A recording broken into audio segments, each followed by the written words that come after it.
കമ്പഞ്ചെരിവ് എന്ന് പറഞ്ഞ പ്രദേശത്തേക്ക് പോകാൻ വേണ്ടിയിട്ടാണ് ഇന്നലെ വൈകിട്ട് ഇവിടെ വന്ന് സൈഡാക്കിയത്. അങ്ങനെ കേരളത്തിൽ നിന്ന് മലപ്പുറം ഡിസ്ട്രിക്റ്റിലെ വേങ്ങര അതുപോലെ നമ്മളെ തിരൂർ ഭാഗത്തു നിന്നുള്ള 2 പയ്യന്മാരെ മീറ്റ് ചെയ്യാൻ ഇടയുണ്ടായി. അവരുമായിട്ട് അവരെ വണ്ടിയിലാണെന്ന് ഞാൻ കമ്പഞ്ചെരിവ് എന്ന് പറഞ്ഞ ഈ ഒരു പ്രദേശത്തേക്ക് പോകുന്നത്. അവരെ കിട്ടിയത് കൊണ്ട് തന്നെ പല വിധത്തിലുള്ള പുതിയ പുതിയ അറിവുകളും കാര്യങ്ങളെല്ലാം തന്നെ നേടിയെടുക്കാനായിട്ട് സാധിച്ചു. അങ്ങനെ നമ്മൾ മുന്നിലേക്ക് പോകുമ്പോൾ അതുപോലെ മണൽത്തട്ടുകളെല്ലാം കാണാൻ സാധിക്കുന്നുണ്ട്. ഇവിടെ മണലുകളും കാര്യങ്ങളൊന്നും ഇഷ്യൂസ് ഇല്ല എന്നാണ് തോന്നിപ്പോകുന്നത്.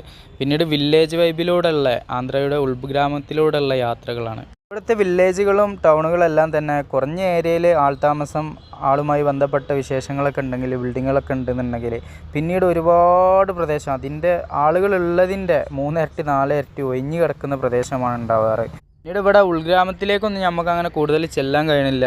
ഇവരുള്ളതുകൊണ്ട് നമുക്ക് കുറേയൊക്കെ ഹെൽപ്പിംഗ് ആയി. കാരണം ഇവർക്ക് തെലുങ്ക് കാര്യങ്ങളൊക്കെ അറിയാവുന്നത് കൊണ്ട്. അങ്ങനെ നമ്മൾ കൃഷി സമൃദ്ധമായ ഭൂമിയിലൂടെയാണ് ഇങ്ങനെ യാത്ര ചെയ്യുന്നത്. പള്ളികൾ, കാര്യങ്ങൾ, അമ്പലങ്ങൾ, ഇങ്ങനെ ഒരു വില്ലേജിൽ വേണ്ട എല്ലാ സംഗതികളൊക്കെ നമുക്ക് ഇവിടെ കാണാൻ സാധിക്കുന്നുണ്ട്. പിന്നീട് നമ്മൾ മുന്നിലേക്ക് ഇങ്ങനെ പോകുമ്പോൾ മലഞ്ചെരിവുകൾ അതിൻ്റെ ആ ഒരു താളത്തിലും ഓളത്തിലും ഇങ്ങനെ കിടക്കുന്നുണ്ട്. അടിവാരങ്ങളെല്ലാം തന്നെ കൃഷി ഭൂമിയാണ്. എല്ലാ സ്ഥലങ്ങളിലും കൃഷിയിടങ്ങളാണ് കാണാൻ സാധിക്കുന്നത്. ഇന്നലെ നമ്മൾ കണ്ടിരുന്ന കാബേജിൻ്റെയോ അല്ലെങ്കിൽ കോളിഫ്ലവറിൻ്റെയോ കൃഷിയാണെന്ന് പറഞ്ഞ സ്ഥലങ്ങൾ പുകയിലയാണ് എന്നുള്ളത് മനസ്സിലാക്കാൻ സാധിച്ചത് ഇവരിലൂടെയാണ്. അങ്ങനെ നമ്മൾ കുറച്ച് മുന്നിലേക്ക് പോയപ്പോൾ ഇതുപോലെ വാഴക്കൊലയും കാര്യങ്ങളൊക്കെ വെട്ടിയിട്ട് കൊണ്ടുപോകുന്ന വണ്ടികൾ കർഷകർ എല്ലാം തന്നെ കാണാൻ സാധിച്ചു. ഇവിടുത്തെ പ്രത്യേകത നമുക്ക് പെടലായിട്ടാണ് നമുക്ക് പഴം പല ഏരിയയിലും കിട്ടുന്നത്. തൂക്കുന്ന പരിപാടികളോ കാര്യങ്ങളൊന്നും ഇല്ല എന്നെല്ലാം ഇങ്ങനെ അറിയാനൊക്കെ സാധിച്ചു. നമ്മൾ മേടിച്ചിട്ടുണ്ട്.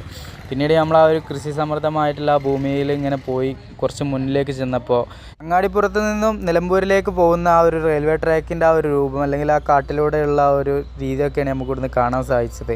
നല്ല രസകരമായിട്ടുള്ളൊരു പ്രദേശമായിട്ട് തന്നെ ഫീൽ ചെയ്ത്.